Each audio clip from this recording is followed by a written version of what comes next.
Assalamualaikum warahmatullahi wabarakatuh. Apa kabar sobat-sobat semuanya? Semoga kalian semua dalam keadaan sehat jasmani dan rohani, tidak kekurangan satu apapun. Amin ya robbal alamin. Oke, Mimin akan melanjutkan cerita Kinchen-nya. Bab 4829 sampai bab 4830. Sampai saat ini, saya tidak mengetahui secara spesifik asal-muasal kitab alam semesta. Pikir Kinchen dalam hati. Dia berpikir, jika dia menemukan bab kedua dari buku Aneh Kaisar, apakah dia bisa mengetahui asal-usulnya? Hanya saja setidaknya Kinchen memeriksanya di istana Zongmen di Gunung Buzu. Belum lagi bagian kedua, dia bahkan tidak mendapatkan bagian pertama. Saya khawatir Kinchen mungkin pergi ke ibu kota kuno Zonghuang untuk mendapatkan bagian selanjutnya. Kecuali basis budidaya pencak silat, jiwa Kinchen melintasi 2 level lagi, dan dipromosikan ke level 38, dan sekarang menjadi pemberi roh senior peringkat keempat.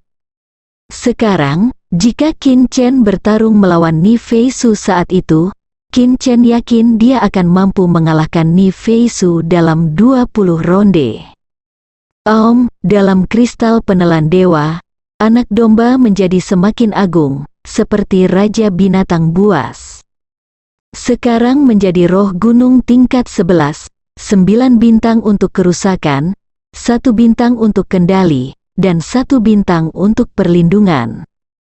Hanya saja, dibandingkan level, Xiao Yang selalu menjadi yang paling kuat dalam keterampilan roh gunung dan teknik yang diciptakan sendiri. Bom laut dalam telah memasuki wilayah Dzogchen. Pada saat yang sama, Kinchen juga memberikan masukan kepada metode pembunuhan bintang alami tingkat bintang kelas 1 yang diciptakan sendiri. Terlebih lagi, Kinchen akhirnya mendapatkan keinginannya, dan berhasil menggabungkan Star River Realm Great Star River dengan Galaxy Map untuk membentuk Galaxy Map yang benar-benar baru.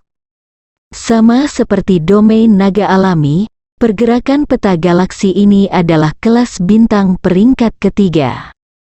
Sage Agung peringkat kedua, 2 metode yang diciptakan sendiri oleh tingkat bintang peringkat ketiga. Ini pasti akan keluar. Saya khawatir tidak ada yang akan mempercayainya. Tapi Kinchen memiliki pemikiran yang lebih berani dan bahkan arogan. Karena dia akhirnya mengembangkan seni akar spiritual Maosan ke tingkat Dzogchen, dan berhasil menguasai metode rahasia ketiga, 18 puncak Maosan. Sama halnya dengan akar spiritual yang memantapkan tubuh dan payung langit dan bumi. 18 puncak Maosan juga merupakan rahasia pertahanan, dan kombinasi dari 2 puncak pertama tidak dapat dibandingkan dengan yang terakhir.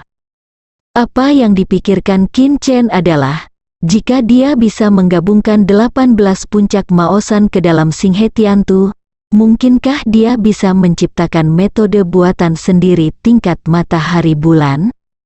Orang bijak tingkat kedua, menguasai metode penciptaan diri tingkat matahari dan bulan?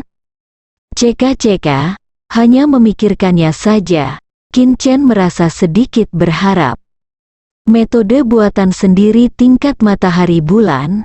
Setidaknya ini adalah orang yang sangat kuat di alam suci naga, sehingga ada kemungkinan untuk menyentuhnya. Namun, Singhe Tiantu saat ini sudah berada di level bintang peringkat ketiga, dan 18 puncak Maosan benar-benar luar biasa, jadi itu mungkin bukan tidak mungkin. Juga, kekuatan bintang alamiku tidak lagi cukup kuat. Aku perlu terus memperkuatnya dan mempromosikannya ke bintang peringkat kedua dan ketiga, sejauh ini. Metode pembunuhan Kinchen yang paling menakutkan adalah ledakan Suzaku. Tentu saja, itu hanya pendapat Kinchen sendiri yang tidak cukup kuat. Lagi pula, seperti Ni Feisu, yang setengah melangkah ke alam suci harimau, dan telah menguasai 2 metode ciptaan sendiri tingkat bintang peringkat pertama, ini sudah di luar jangkauan banyak orang. Pada saat ini, lencana giok Qin Chen menyala. Qin Chen mengambilnya dan melihatnya, menunjukkan keterkejutan. Ternyata, konten penilaian penjaga gunung telah dirilis. Tinggal kurang dari 4 bulan lagi sebelum penilaian penjaga gunung. Qin Chen telah menunggu, tak disangka, isi penilaiannya keluar lebih dulu. Tugas penilaian 1, bunuh Santo Harimau dari klan Dewa Kaisar. Tugas ini sesuai dengan alasan Qin Chen, penjaga gunung yang tidak memiliki kekuatan untuk membunuh sage harimau tidak disebut penjaga gunung. Tugas penilaian 2, atas nama Gunung Buzu, bersaing dengan Sitian Buddhism dan Penglai untuk mendapatkan hak alokasi kuota penambangan reruntuhan Niluo Longseng. Tujuannya adalah untuk memastikan bahwa Gunung Buzu menjadi tempat pertama dalam hak alokasi kuota. Tugas penilaian ketiga, tidak ada untuk saat ini. Catatan, setiap kali Anda menyelesaikan tugas penilaian, Anda dapat pergi ke Istana Zongmen dan menikmati hak pertukaran gratis dalam otoritas terbatas. Betapa naga Niluo, mata Qin Chen membeku. Dia benar-benar tidak tahu apa asal-muasal Nero Dragon Sage ini. Alokasi kuota, apakah ini berarti saya ingin berpartisipasi dalam kompetisi untuk kepentingan sekte? Qin merenung, karena relik suci naga ini dimiliki bersama oleh Gunung Buzu, Buddha Sitian, dan Penglai, maka ini melibatkan pembagian kepentingan sekte masing-masing. Namun, metode pembagian manfaat secara alami adalah yang terkuat. Memastikan kepentingan terbaik Gunung Buzu juga merupakan kewajiban yang harus dipatuhi oleh setiap penjaga Gunung Buzu. Karena kepentingan Gunung Buzu adalah kepentingan setiap penjaga gunung. Qin Chen mengetahui hal ini pada hari pertama dia datang ke Gunung Buzu. Apa yang dinikmati Qin Chen sekarang hanyalah sebagian dari sumber daya sekte Gunung Buzu. Dan apa yang dinikmati para penjaga gunung adalah manfaat dari sekte tersebut. Perbedaan antara keduanya umumnya tidak besar. Dan sekarang, Qin Chen juga awalnya akan berpartisipasi dalam pembagian kepentingan. Qin Chen segera menanyakan informasi Meng Qingxiao tentang reruntuhan suci naga. Meng Qingxiao segera menjawab. Saat itulah Qin Chen mengetahuinya. Peninggalan Niluo Longseng ini bukan hanya peninggalan, tetapi juga alam rahasia langka. Ditemukan belum lama ini oleh sekte kecil bernama Kinmen di surga. Kinmen, pikiran Qin Chen langsung terputus. Suatu kebetulan, Qin Chen merasa kemungkinan besar itu adalah suatu kebetulan. Tetapi mungkinkah itu bukan suatu kebetulan? Hanya saja ketika Qin Chen bertanya kepada Meng Qingxiao tentang klan Qin, Meng Qingxiao mengatakan bahwa dia juga tidak tahu apa-apa tentangnya. Bagaimanapun, ada terlalu banyak sekte kecil seperti sekte Qin di alam surga. Qin Chen mengetahuinya, sebagai penggali reruntuhan suci naga, sekte Qin tidak akan berpartisipasi dalam kompetisi memperebutkan kuota ini. Ketiga sekte telah memutuskan untuk memberikan 30 tempat kepada sekte Qin untuk memasuki reruntuhan suci naga.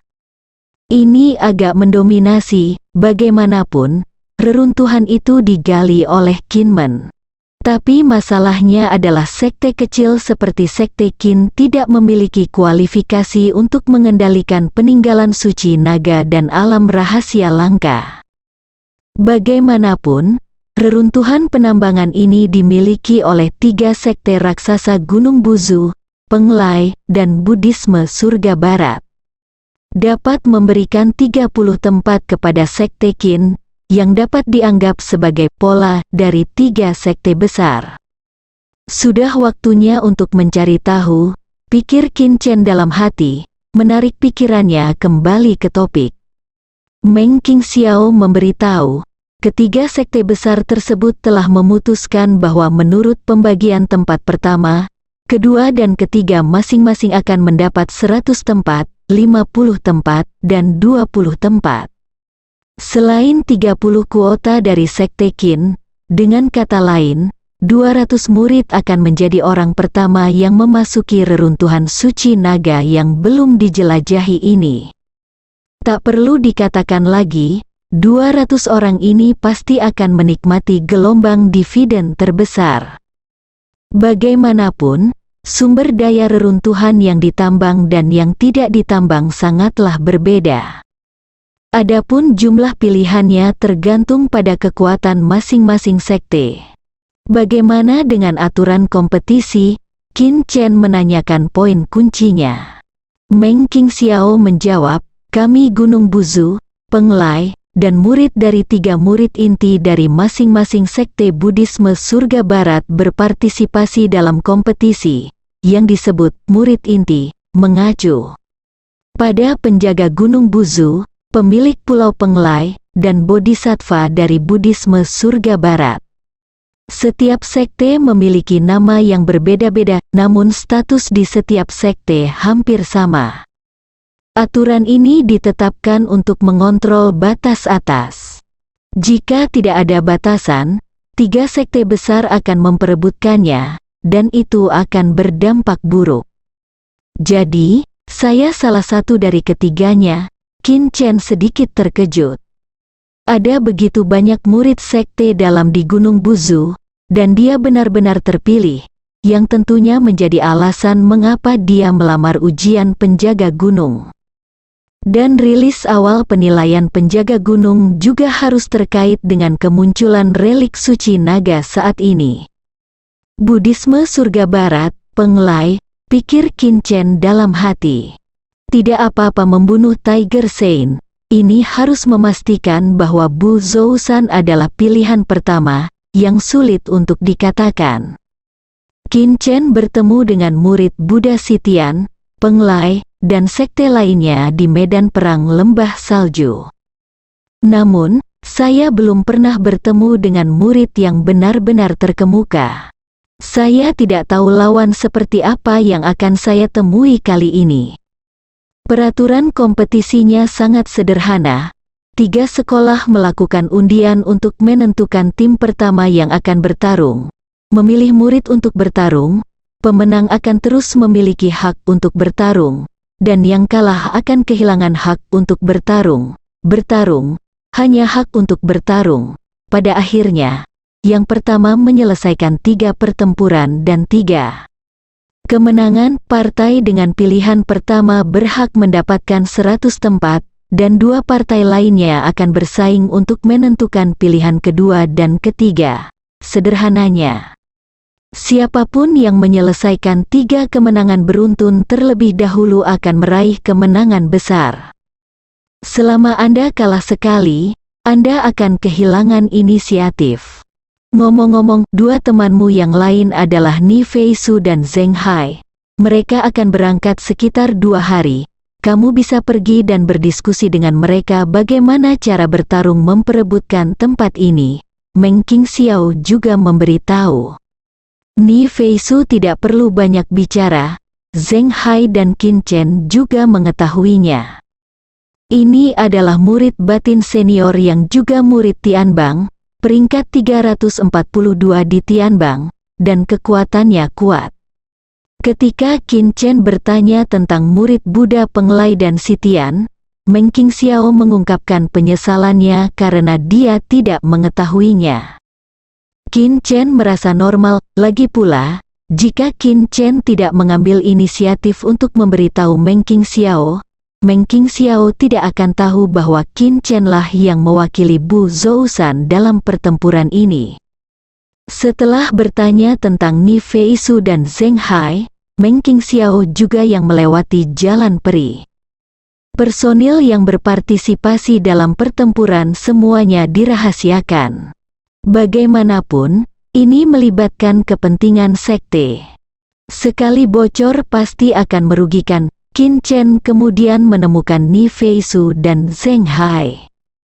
Itu kamu, keduanya juga merupakan sahabat yang baru mengetahui tentang misi sekte ini? Zheng Hai adalah yang tertua, dan berkata pertama, saya akan meminta seseorang untuk mengumpulkan informasi tentang murid batin Penglai dan Buddha Sitian, dan saya akan memberitahu Anda nanti, sehingga Anda semua memahami dan bersiap, sebagai untuk cara bertarung kita. Sekarang kami tidak bisa menyetujuinya, karena kami tidak tahu siapa sekte Buddha Penglai dan Sitian, jadi kami hanya bisa memutuskan saat itu juga.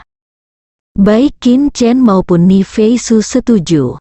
Ni Feisu tiba-tiba berkata, Qin Chen, saya juga telah lulus tugas penilaian pengangkatan penjaga gunung. Qin Chen tertegun, dan berkata, selamat, mata Ni Feisu menyala, mengapa kita tidak bertarung? Masalah ini, Qin Chen terjebak, dan berkata, Nona Ni, kami memiliki misi sekte yang cukup istimewa. Penglai dan Sitian Buddhism pasti akan menyelidikinya, dan tidak baik untuk mengekspos kekuatan kami. Zheng Hai setuju, apa yang dikatakan Qin Sidi. Ya, jika Anda ingin bertarung, Anda harus menunggu sampai Anda menyelesaikan misi sekte ini sebelum bertarung. Ni Feisu menunjukkan penyesalan. Zheng Haidao, saudara muda Qin, saudara muda Ni, ini pertama kalinya Anda mewakili Bu Zousan dalam pertempuran, bukan? Qin dan Chen mengangguk. Zheng Hai dengan sungguh-sungguh berkata, berjuang atas nama sekte terkait dengan kehormatan dan kepentingan sekte, jadi ingatlah untuk tidak main-main. Lagi pula, bermain atas nama Bu Zousan tidak hanya akan kehilangan mukanya sendiri. Malam, Qin Chen menerima daftar itu dari Zheng Hai. Daftarnya sangat padat sehingga semua murid dalam Penglai dan Buddha Sitian tertulis di dalamnya. Ratusan ribu nama dan informasi. Qin Chen juga bukan orang biasa. Setelah pemindaian cepat dengan supervision, dia menghafal semuanya. Jika beberapa murid dalam teratas itu benar-benar akan bertarung, saya benar-benar tidak yakin. Pikir Qin Chen dalam hatinya, ada beberapa murid sekte dalam terbaik di Penglai dan Sitian Buddhism, yang sudah menjadi petapa harimau Xiaosheng.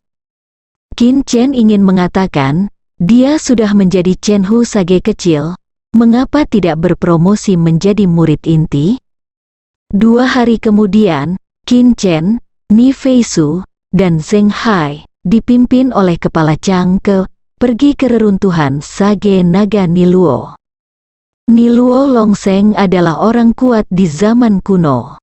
Menciptakan sekte kelas 4, sekte Nero, reruntuhan suci naga ini adalah reruntuhan Niluo Zong. Hanya karena bahaya abadi maka zona ini hampir menjadi zona terlarang bagi kehidupan sehingga dilestarikan dan ditemukan hingga sekarang. Langit terlalu luas, segala macam tempat yang sengit, situasi berbahaya, dan situasi putus asa muncul satu demi satu. Oleh karena itu, tidak ada seorang pun yang berani pergi ke banyak tempat, sehingga banyak peninggalan sejarah dan tempat rahasia yang terkubur karenanya. Di antara 6 sekte klan Dewa Kaisar, ada satu yang bernama Gerbang Desolet. Tugas utama sekte ini adalah menggali klan Dewa Kaisar, menambang peninggalan sejarah, alam rahasia, tempat-tempat yang diberkati, Del. Saat ini, 70% sumber daya yang dikendalikan oleh klan Dewa Kaisar semuanya digali oleh Huang Men dalam beberapa tahun terakhir. Tentu saja, harga yang mahal harus dibayar untuk ini. Lagi pula, reruntuhan alam rahasia di zona aman telah ditemukan. Untuk menemukan peninggalan rahasia ini, mereka hanya bisa lari ke tempat yang paling berbahaya, dan angka kematiannya cukup tinggi. Dikatakan bahwa murid klan Qin yang menemukan peninggalan Niluo Longseng juga merupakan suatu kebetulan.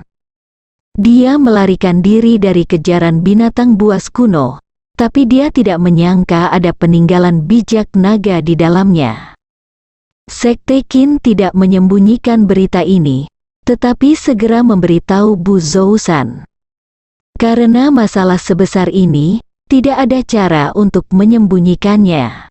Tapi saya tidak tahu faktor apa yang menyebabkan Penglai dan Sitian Buddhism juga mengetahui hal ini, jadi mereka turun tangan. Hanya karena peninggalan Niluo Longseng ini terletak di Gunung Buzu, di tengah-tengah Buddhisme Sitian dan Penglai. Sudah hari ketiga kami sampai di reruntuhan Nero Longseng. Sebuah pesawat luar angkasa pribadi besar diparkir di ruang terbuka. Qin Chen keluar dari pesawat luar angkasa dan melihat ke depan. Angin kacau bertiup di depan, dan suara siulan tajam terdengar dari jarak jauh. Entah apa yang menyebabkan badai mengamuk di sana. Sudahkah kamu memikirkan siapa yang akan bertarung lebih dulu? Tanya Chang Ke, orang pertama yang melihat Penglai dan Sitian Buddhism, yang belum tiba. Zheng Haidao, keputusan kami tergantung pada situasinya. Chang Ke mengangguk terlebih dahulu, dan melirik ke arah Qin Chen. Qin Chen, saya mendengar bahwa Anda menjadi wakil presiden pengadilan di medan perang lembah salju. Baik. Zheng Hai dan Ni Feisu saling memandang sebuah kondensat. Wakil presiden ini tidak sebanding dengan jenderal biasa. Artinya Anda telah melangkah ke ambang Baijiatang di surga. Itu semua karena cinta Tuan He, kata Qin Chen. Nama lengkap Tuan He adalah He Daocong, dan dia adalah ketua hakim dari 100 keluarga di medan perang lembah salju. Seperti Raja Badai Salju, dia sangat menghargai Qin Chen. Jadi dia menggunakan tipu muslihat wakil presiden untuk memenangkan hati Qin Chen. Tuan He jarang mengenali siapapun. Chang Ke adalah orang pertama yang mengetahui bahwa He Daocong adalah senior yang dihormati. Bersambung.